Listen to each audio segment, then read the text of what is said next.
Alright, let's cut through KN1's latest video response, again filled with lies and his personal opinions only based on his feelings and not actual evidence. Once again, we're seeing the same approach, cherry-picking examples, ignoring context, and bending the facts to suit a biased narrative. But let's break it down. The claim that you support your arguments with cases, video recordings, and personal experiences of many people doesn't mean anything. Because firstly, as I have already explained, you specifically choose negative cases that you use to support your narrative, even though these cases fall into about 0.5%, 1% of all dogs. Another thing, when you say that you use the personal experiences of many people, that's nice, but again, you choose the negative ones. Statistically, there are many more people with positive personal experiences, but you conveniently omit them because they don't fit your narrative.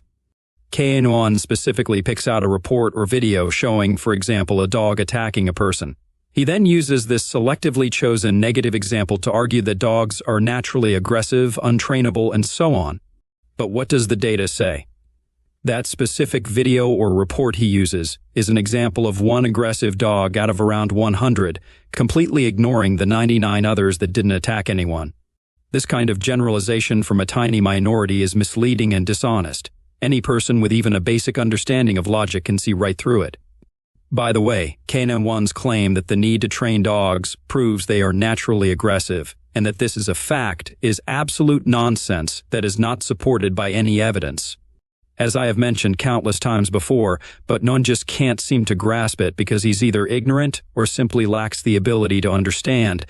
Even humans, children, need to be properly raised and socialized to behave in a way that society expects from them.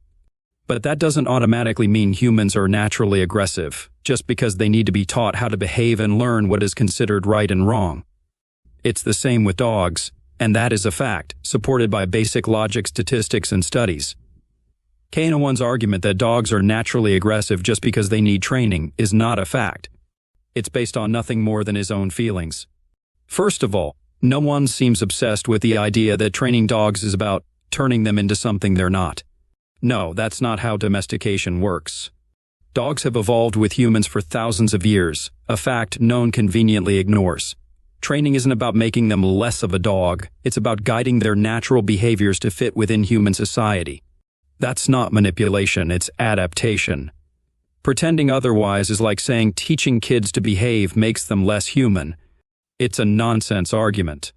He also keeps ranting about how my comparisons between training dogs and raising children are absurd because, according to him, dogs aren't on par with humans.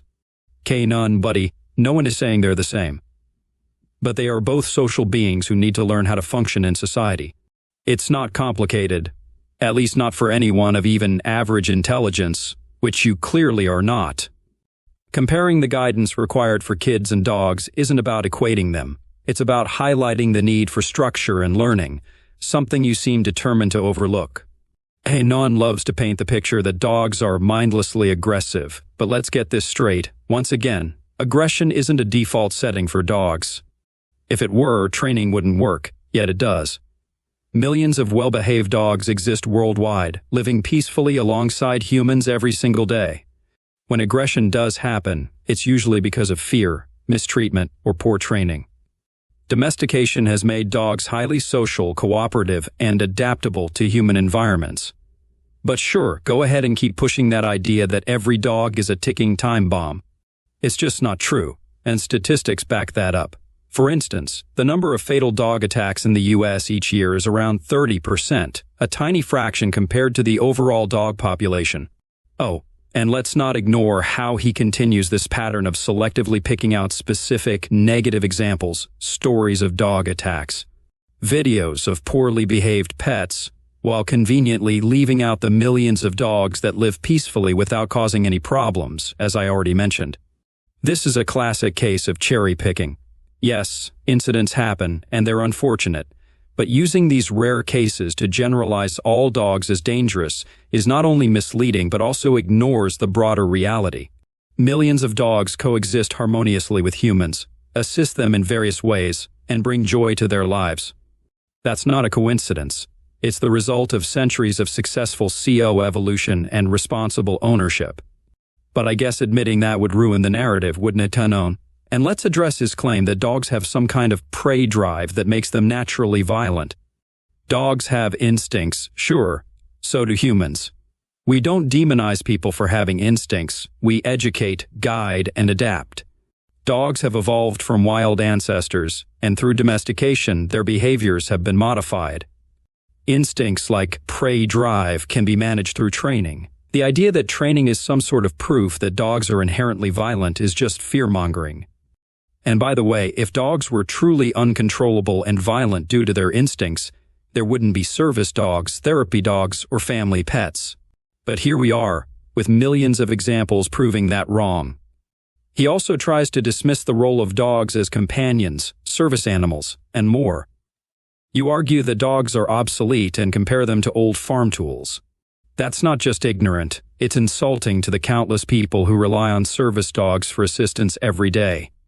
Dogs guide the blind, detect seizures, find lost people, and even provide emotional support that machines simply cannot replicate. But you wouldn't know that because you're too busy ignoring all the positive aspects to fit your agenda. And let's talk about this ridiculous attempt to equate training dogs with psychological manipulation and compare it to enslaving animals. Are you seriously suggesting that every time we train a dog to behave, we're manipulating them against their nature? That's like saying teaching kids not to throw tantrums is brainwashing. Socialization and training are tools to help dogs adapt to environments, just as education helps children grow into responsible adults. But I guess nuance isn't your strong suit. Knone also mentioned how he doesn't need scientific studies because lived experiences are enough. That's cute, but it doesn't cut it when you're trying to make broad claims. Anecdotal evidence is not a substitute for real data. And the fact that you keep dodging the need for actual studies shows that maybe your argument isn't as solid as you'd like to think. Pulling examples from your own life doesn't prove a thing, especially when there are millions of dog owners worldwide who have nothing but positive experiences.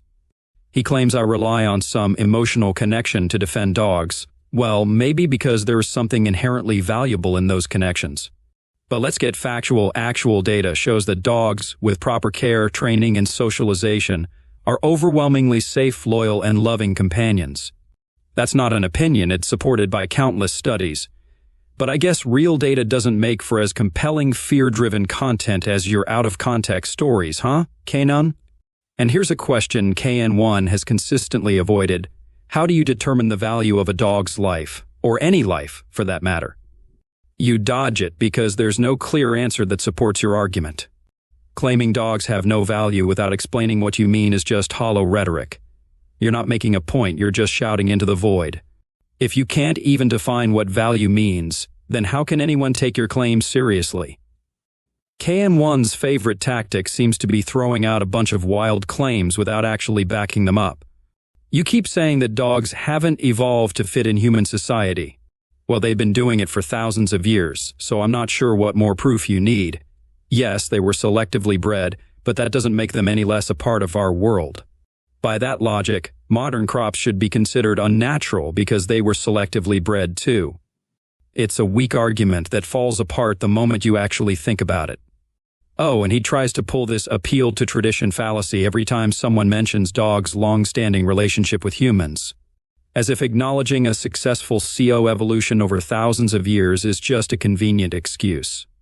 It's not an excuse, it's history. The reason dogs have thrived alongside humans is because of their adaptability, not because they're these wild, aggressive animals you're trying to make them out to be.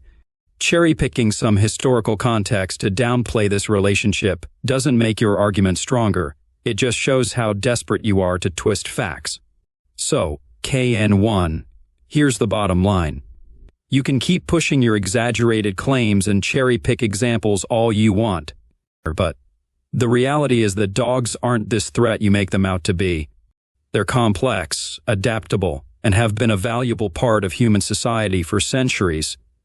Trying to demonize them because a few don't fit your expectations is like saying cars are inherently dangerous because there are accidents.